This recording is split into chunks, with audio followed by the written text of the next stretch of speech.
Handa na ba kayo na makakita ng mayor na ang galing-galing mag-basketball? Naku, siguradong mapapahanga kayo dito.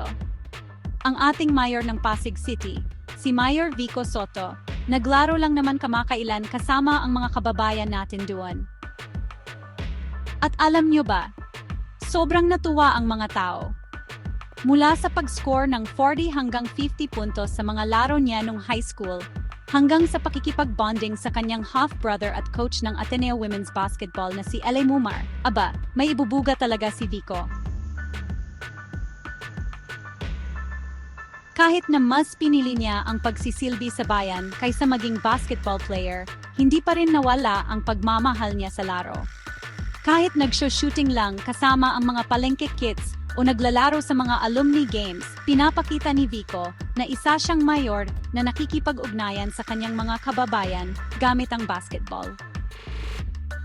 Yan ang tunay na leader, nagpapakita ng halimbawa. Kaya sa susunod na makita niyo si Vico sa court, tandaan niyo, hindi lang siya basta naglalaro, bumubuo siya ng magandang samahan.